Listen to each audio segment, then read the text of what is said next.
So ఉసిరికాయ ఇది కార్తీక మాసం జనరల్గా మనం ఉసిరి దీపాలు వెలిగిస్తూ ఉంటాము, చాలా పవిత్ర వృక్షంగా భావిస్తాము, పూజలు కూడా చేస్తూ ఉంటాం. అయితే ఉసిరికాయలో చాలా రకాల ఆరోగ్య లాభాలు ఉన్నాయి. ఇది తీసుకుంటే అనారోగ్య సమస్యలు కూడా తొలగుతాయని చెప్తూ ఉంటారు.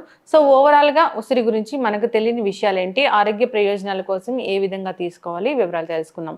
ఈరోజు మనతో పాటు ఉన్నారు ప్రముఖ vegetable therapist and sun spiritual society founder Vikramaditya Guruji గారు. గురువుగారు నమస్కారం అండి. సూర్యోస్మితలు. గురూజీ, కార్తీక మాసము పవిత్రమైన మాసము, శివునికి ఇష్టమైన మాసం అని చెప్తూ ఉంటారు. అయితే ఇప్పుడు ఉసిరి దీపాలు వెలిగిస్తాము. సో ఈ కార్తీక మాసంలో ఉసిరిని తీసుకుంటే మనకు అసలు ఎలాంటి అనారోగ్య సమస్యలే రావు అని చెప్తూ ఉంటారు. ఏం చెప్తారు గురువుగారు, ఎలా తీసుకోవాలి అసలు దీన్ని? భారతీయ సనాతన సాంప్రదాయం ఆరోగ్యాన్ని దృష్టిలో పెట్టుకుని మనకు వస్తున్నటువంటి సీజన్స్ మాసాలకు తగ్గట్టుగా ఆ ఆహార నియమాల్ని పెట్టడం జరిగింది. ఆహార నియమాలు పెట్టేస్తే మరి అది అలా గుర్తుండాలి. అందుకని ఆయా ఋతువుల్లో వచ్చేటువంటి ఫలాలని దృష్టిలో పెట్టుకుని అప్పుడు ఒక భగవంతుడికి దానికి దగ్గరగా తీసుకెళ్ళిపోయి ఆధ్యాత్మిక చింతనతో కూడినటువంటి ఆహార విధానాన్ని పెడుతుంది.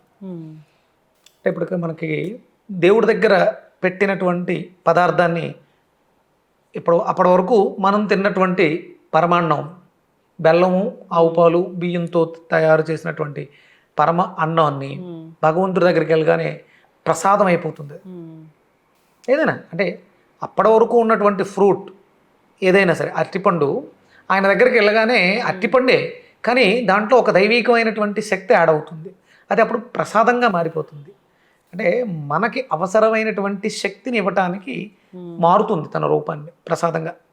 ఇది మన హిందూ సనాతన సంప్రదాయంలో మాత్రమే ఉంటుంది, ఇంకెక్కడ ఉండదు. అంత గొప్పమైన సనాతన ధర్మం ఉంది. ఇక్కడ కార్తీక మాసం అనగానే మనకి ప్రకృతిలో జరిగేటువంటి, అంటే బయట ఏదైతే ప్రకృతిలో జరుగుతుందో దానికి సంబంధించిన సేమ్ అదే ప్రకృతి లోపల కూడా జరుగుతూ ఉంటుంది. ఆ రెండిటిని బ్యాలెన్స్ చేయటానికి కావలసినటువంటి పదార్థాలని ఇక్కడ ప్రకృతి మనకి తయారు చేస్తూ ఉంటుంది.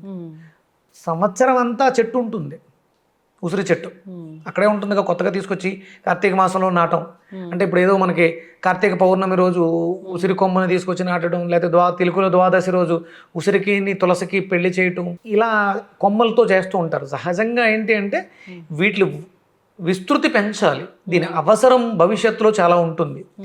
మనకి 12 రాసులు, 27 నక్షత్రాలు, వృక్షజాతి చాలా లక్షల్లో ఉంటుంది. కానీ ప్రత్యేకంగా ఈ 27 నక్షత్రాలకి సంబంధించినటువంటి వృక్షాలు ఉంటాయి. అందులో ఇది పౌర్వాషాఢ నక్షత్రానికి సంబంధించింది అనుకుంటాను, మన ఉసిరి అనేది కార్తీక మాసానికి సంబంధించి. అంటే దానిలో ఉన్నటువంటి తత్వం భాగ్యాన్ని ప్రసాదిస్తుంది. ఉసిరి భాగ్యాన్ని ప్రసాదిస్తుంది అంటుంది శాస్త్రం. లక్ష్మీప్రదం. ఈ కార్తీక మాసంలో ఉసిరి చెట్టుకి దగ్గరగా ఉంటూ ఉసిరిలో ఉన్నటువంటి గుణాలను స్వీకరిస్తూ, ఇప్పుడు చాలామందికి మనకి లాస్ట్ టైం కోవిడ్ వచ్చినప్పుడు విటమిన్ సిని విపరీతంగా ట్యాబ్లెట్ల రూపంలో వేల పవర్స్ డోసులో 10,000 20,000 ఐయూల కింద ఇచ్చేవారు. అసలు రోజుకు ఒక ఉసిరికాయ తింటే అద్భుతమైనటువంటి ఆరోగ్యం కదా. రోగం వస్తే కానీ మనకు గుర్తుకు రాదు. ఆ గుర్తు చేయటం కోసమే కార్తీక మాసంలో ఉసిరికి దగ్గరగా తీసుకెళ్తూ కార్తీక వనభోజనాలు అని పెట్టి ఉసిరి చెట్టు దగ్గర కథా కాలక్షేపాలు చేస్తూ అక్కడ ఆ ఉసిరి యొక్క వైశిష్ట్యాన్ని, భారతదేశం యొక్క గొప్పతనాన్ని పురాణాల రూపంలో, ఇతిహాసాల రూపంలో మనం అంటే దాన్ని ఏమంటారు, భజనల రూపంలో, సత్సంగాల రూపంలో చేయటమే దాని ప్రధానమైనటువంటి. అంటే ప్రకృతికి దగ్గరగా తీసుకెళ్ళటం మాత్రమే దీని ముఖ్య ఉద్దేశం. మన జీవితాల్లో హడావుల్లో, సంపాదనలో బిజీగా తిరుగుతూ ఉంటాం. ఈ కార్తీక మాసం రాగానే ఇది ఆధ్యాత్మికతని పెంచుకోవడానికి యోగ్యమైనటువంటి మాసం. ఇక్కడే దీక్షలు పెరుగుతాయి, మనం తీసుకునే ఆహారం కూడా మారుతూ ఉంటుంది, పులుపు విపరీతంగా పెరుగుతుంది. ఎప్పుడంటే ఇప్పుడు చాలామంది పులుపు చింతపండు తినొద్దు, ఇది తినొద్దు అని చెప్పేస్తారు. అంటే పులుపుకు సంబంధించి చాలా రకాలు ఉంటాయి. నిమ్మకాయ ఒకటే పుల్లగా ఉంటుందా, చింతపండు ఒకటే పుల్లగా ఉంటుందా, ఉసిరికాయ ఒకటే పుల్లగా ఉంటుందా? ఈ సీజన్లో వచ్చే ప్రతి పండు కూడా మ్యాక్సిమం పులుపుని, అంటే విటమిన్ సిని కలిగి ఉంటుంది. మనకి రేగిపళ్ళు పుల్లగా ఉంటాయి, ఒగరుగా ఉంటాయి, తీయగా కూడా ఉంటాయి, మారే కొద్ది. ఇలా ఇందులో ప్రధానమైనది పులుపులు ఎన్ని రకాలు ఉన్నా ఇందులో ప్రధానమైనటువంటిది ఉసిరి. అంటే కొన్ని మేళవింపులు ఉంటాయమ్మా, కొన్ని కలుపుతూ ఉంటాం. ఆ ఆ కలపడానికి యోగ్యత కలిగినటువంటిది ఉసిరికాయ. మనం పాలల్లో నిమ్మకాయ వేస్తే ఇరిగిపోతుంది అవును. కదా, కానీ ఆ యోగ్యత కేవలం ఉసిరికాయకు ఉంది. పాలల్లో చేసుకోవచ్చు. అంటే కాంబినేషన్స్ మనకి వాగ్భటుడి సూత్రాల్లో చెప్తూ ఉంటారు. అనుపానంగా తీసుకోవడానికి ఆ కలయికకి, అంటే కొన్ని రకాలు కలపకూడదు, ఆ కలపడానికి ఉసిరికే మాత్రమే ఉంటుంది అన్నమాట. అది అంటే తత్వాన్ని పాడు చేయకుండా ఉపయోగాన్ని ఇస్తూ ఉంటుంది. అందుకనే ఈ కార్తీక మాసం చాలా విశేషమైనది. శివుడికి అంటే శివ అనగానే మనకి మంగళకరం అయ్యేది, మంగళాలు చేయవాడు, మంచి చెయ్యవాడు.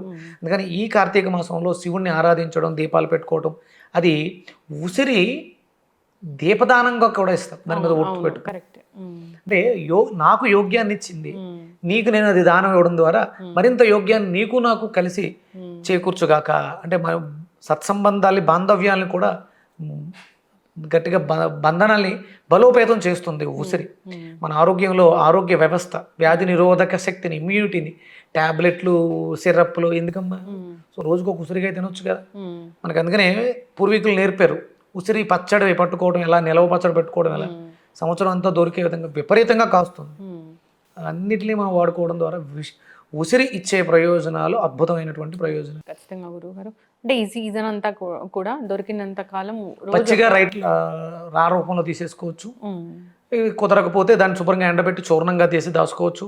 పచ్చళ్ళ రూపంలో, అంటే చాలామంది పికిల్స్ని కొత్త రకాలుగా చేస్తున్నారు.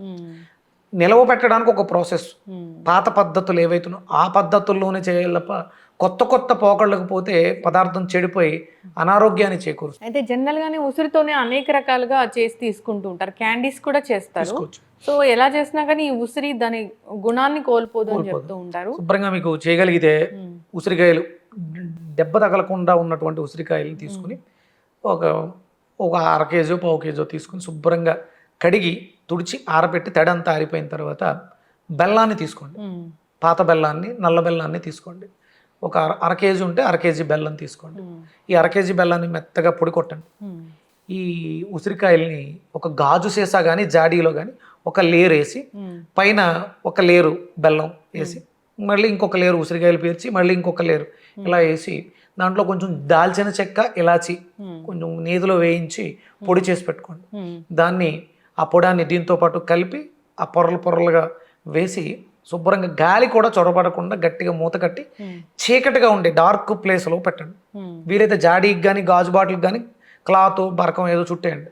దాన్ని తీసుకెళ్ళి ఒక మూల, గాలి తగలని చోట మూల పెట్టేయండి. మీకు ఏదైనా ఓపెన్ ప్లేస్ ఉంటే చిన్న గొయ్యి తవ్వి గోతులో పెట్టి మూసేసేయండి. 42 రోజుల తర్వాత తీయండి దాన్ని. అద్భుతమైనటువంటి ఔషధం తగులుతుంది. బ్లడ్ ఇంప్రూవ్ అవుతుంది, ఐరన్ డెఫిషియన్సీ పోతుంది, విటమిన్ సి డెఫిషియన్సీ పోతుంది.